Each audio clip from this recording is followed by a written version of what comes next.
Hi, welcome back to Guessagaingaming with another tiny update from Pathfinder Kingmaker, which is a game, as you know, I've been playing on my own time, not really for the channel, but I'm doing my first playthrough, so I'm just updating little bits and pieces that I notice as I play on. And often if it's something that's quite a long dungeon or mission, I'll update a few times because it's very hard, A, to remember all the bits that happen, and two, I don't want to make these videos long, and if you're not interested in Pathfinder Kingmaker, you can just skip these small videos completely if you watch the other things on the channel, so it's entirely up to you. So I've progressed further into, let me get it right, Vordakai's tomb.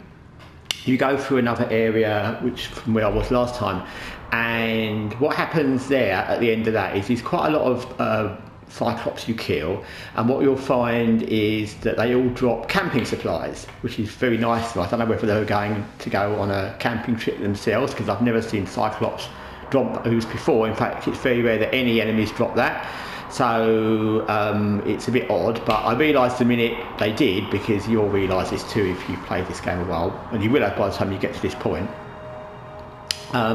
that must mean there's a reason why they're dropping camping supplies. And the reason is before you go through a new basically leave area part, you can camp, and all these Cyclops drop enough camping supplies that even if you don't have any, you can camp, because obviously in a dungeon you can't go hunting, so you need the supplies on you, and that facilitates that. So that's the first part. So it's very, very important to check out all those Cyclops that you kill in that last area before you leave that area, pick up the camping supplies and camp there, because that's what the supplies are there for, and then you'll all be back to full health. So that kind of negates some of the things I said earlier in the last video, where you have to restrain what powers and spells you use.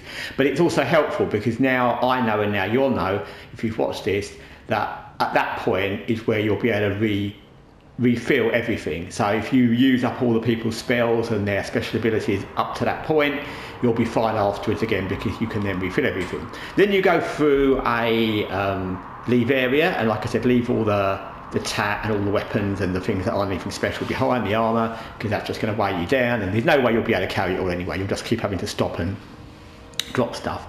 So you come into this new part of Vordakai's tomb, which is actually quite a lot of tomb. There's loads of different bits and areas. Just to get here, it's a bit of a hike, quite literally. You'll come into this area here, and you'll see there's a whole lot of little loot bags I've left because they're just random armour and stuff. But in there's a guy, I don't know if I'll be able to find him now, but there's a guy who is not a zombie. Basically, you want to look for the one, it's not a mushroom. He's not a mushroom either, but he's not a zombie. He's got a strange name, but I won't try and say it, I can't remember it. But there's a guy that's not a zombie, you'll know him straight away. He's a kind of wizard. And what he does is he'll keep making more and more zombies all the time. So you need to kill him. He's not easy to kill. He does that mirror thing where he'll make images of himself, and if you play this game for a while, you'll know that what you need to do then is use all your, especially ranged units, on shooting out the mirror images, because once you've destroyed an image, that's gone until you've cut them all out, and then you can use whatever's left in that turn, whoever's still got ranged or melee, and kill him. And once he's dead, there's just the zombies, and the zombies don't concentrate on them at all, because they're not going to do much damage. I mean, at one point there was about 15 zombies and this guy, and I was just letting them, half of them miss half the time, and the ones that hit is not worth worrying about, so you just want to kill him. So that's that. Then you go through loads of little bits where there's more of these Cyclops guys, but we've already killed lots of them, so it's not anything special. There's quite a few just random ones as well. They're not big groupings.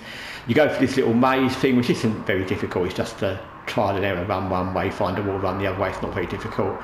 A few more zombies, then you'll go in here. There's some more. There's a room up there that I've not found how to get through, but I'm sure there's a way of getting through.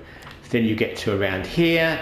Again, there's a load of zombies, and before that, just so you know, there was quite a lot in this little area actually. Before I got to this, round here, there was a whole load of other zombies, and down here there was a lot of Cyclops. So there is, in this bit, which is this bit here, this bit here, is actually quite a lot of enemies to deal with. None of them are overwhelming, and the single zombies you can kill with one arrow from whoever's got arrows.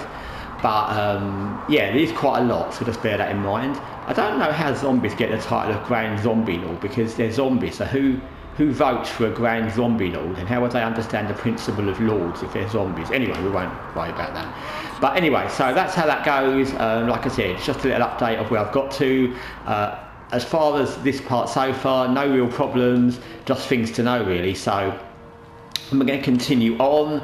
It looks like there's more down here. There was a way down there I think as well, and there's this area which is some evil sacrificing arena thing where I'm sure you can see there's going to be areas off there, but I've not managed to open them. There's nothing in there that indicates how you can open them, so I'm assuming going down there or possibly coming back to there is going to be the way. Maybe around there as well, there's another one. Anyway, so that's as far as I've got. Like I said, I'll make these short, and like I said, if you're watching this channel regularly and you're not interested in Pathfinder Kingmaker, just skip them, and I'll just do, like I said, regular updates on little bits I've learned. Like I said, basically it's just to show anyone that's playing like I am first time through what happens, because it's useful to know without having to go through long guides online or videos what happens, and it's good to know from someone who is finding these things out from the first time. At least I find that when I've been playing games. So anyway, thanks for watching. Guessagaingaming. For now, take care.